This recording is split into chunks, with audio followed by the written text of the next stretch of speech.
what could you do to improve yourself? Well, let's step one step backwards. The first question might be, why should you even bother improving yourself? And I think the answer to that is something like, so you don't suffer any more stupidly than you have to.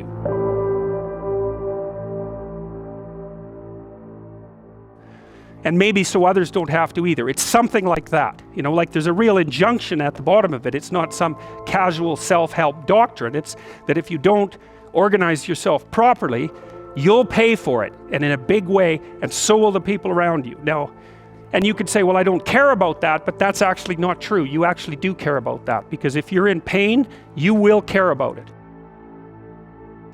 And so you do care about it, even if it's just that negative way, you know.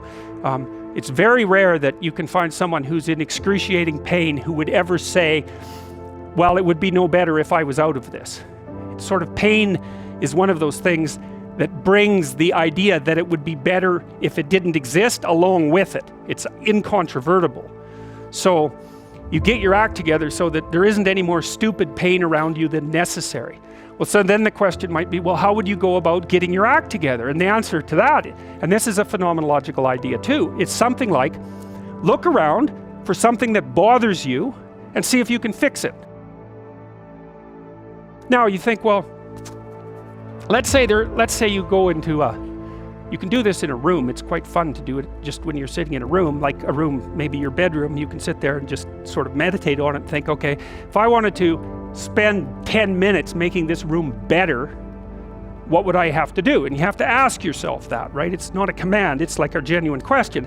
And things will pop out in the room that you know, like there's a stack of papers over there that's kind of bugging you, and you know that maybe little order there would be a good thing, and you know, there's some rubbish behind your computer monitor that you haven't attended to for like 6 months, and the room would be slightly better if it was a little less dusty and the cables weren't all tangled up the same way. And like, if you allow yourself just to consider the expanse in which you exist at that moment, there'll be all sorts of things that'll pop out in it that you could just fix.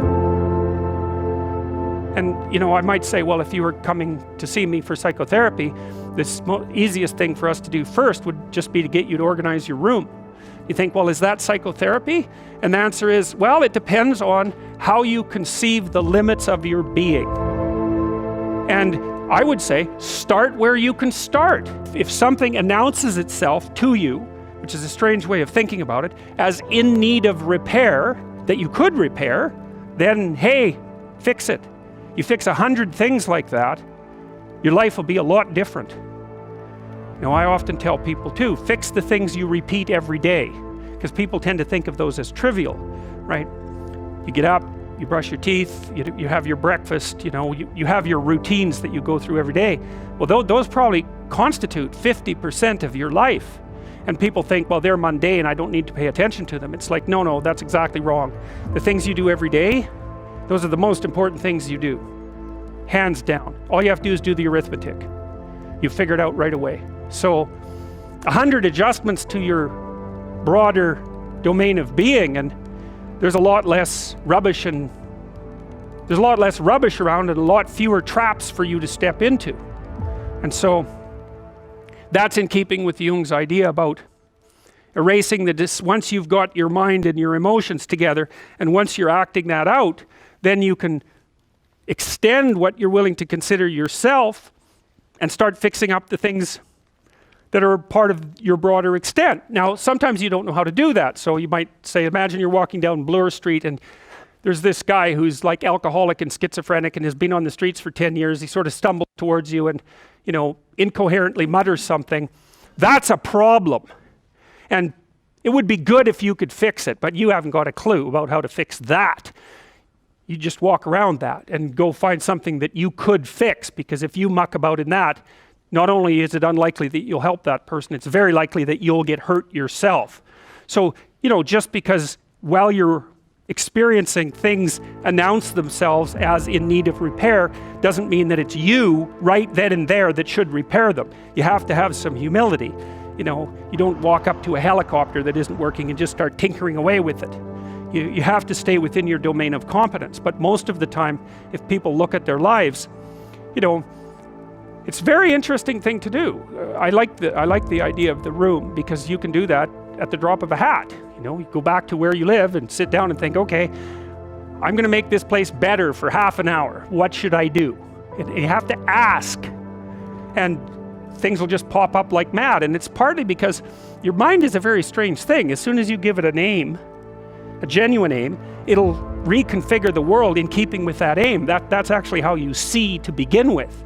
And so if you set it a task, especially, you have to be genuine about it, which is why you have to bring your thoughts and emotions together, and then you have to get them in your body so you're acting consistently. You have to be genuine about the aim, but once you aim, the world will reconfigure itself around that aim, which is very strange.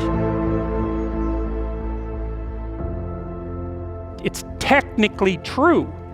You know, the best example of that, you have all seen this video where you watch the basketballs being tossed back and forth between members of the white team versus the black team, and while you're doing that, a gorilla walks up into the middle of the video and you don't see it. It's like, you know, if you thought about that experiment for about 5 years, that would be about the right amount of time to spend thinking about it, because what it shows you is that you see what you aim at.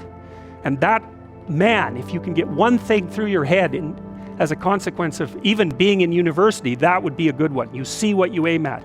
And so, because one inference you might draw from that is, be careful what you aim at, right? What you aim at determines the way the world manifests itself to you. And so if the world is manifesting itself in a very negative way, one thing to ask is, are you aiming at the right thing? Now, you know, I'm not trying to reduce everybody's problems to an improper aim. People get cut off at the knees for all sorts of reasons. You know, they get sick, they have accidents. There's a random element to being, that's for sure. And so you don't want to take anything, even that particular phrase, too far. You want to bind it with the fact that random things do happen to people, but it's still a great thing to ask. The goal is to have a vision for your life such that, all things considered, that justifies your effort. Okay, so then what do you do? Well, then you turn down to the micro routines. It's like, okay, well, this is what I'm aiming for. How does that instantiate itself day to day, week to week, month to month? And that's where something like a schedule can be unbelievably useful. Google Calendar. It's like, make a damn schedule and stick to it. Okay, so what's the rule with the schedule? It's not a bloody prison. That's the first thing that people do wrong. They say, well, I don't like to follow a schedule.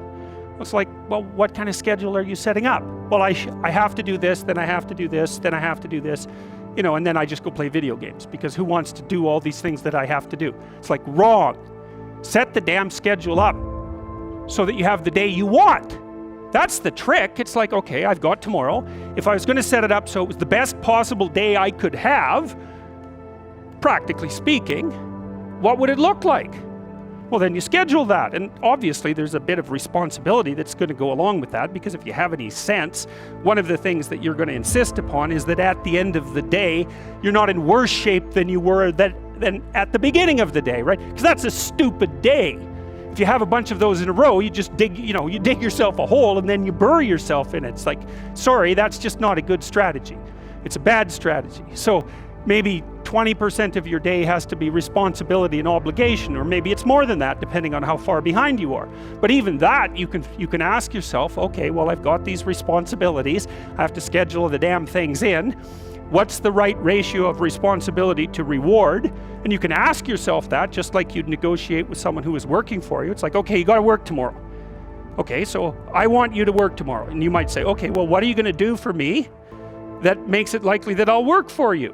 Well, you could ask yourself that, you know. So maybe you do an hour of responsibility and then you play a video game for 15 minutes. I don't know, whatever turns your crank, man. But, you know, you have to negotiate with yourself and not tyrannize yourself. Like you're negotiating with someone that you care for, that you would like to be productive and have a good life. And that's how you make the schedule. It's like, and then you look at the day and you think, well, if I had that day, that'd be good. Great. You know, and you're useless and horrible, so you'll probably only hit it with about 70% accuracy, but that beats the hell out of 0, right? And if you hit it even with 50% accuracy, another rule is, well, aim for 51% the next week, or 50.5% for God's sake, or because you're going to hit that position where things start to loop back positively and spiral you upward. And so that's one way that you can work on your conscientiousness, is plan a life you'd like to have.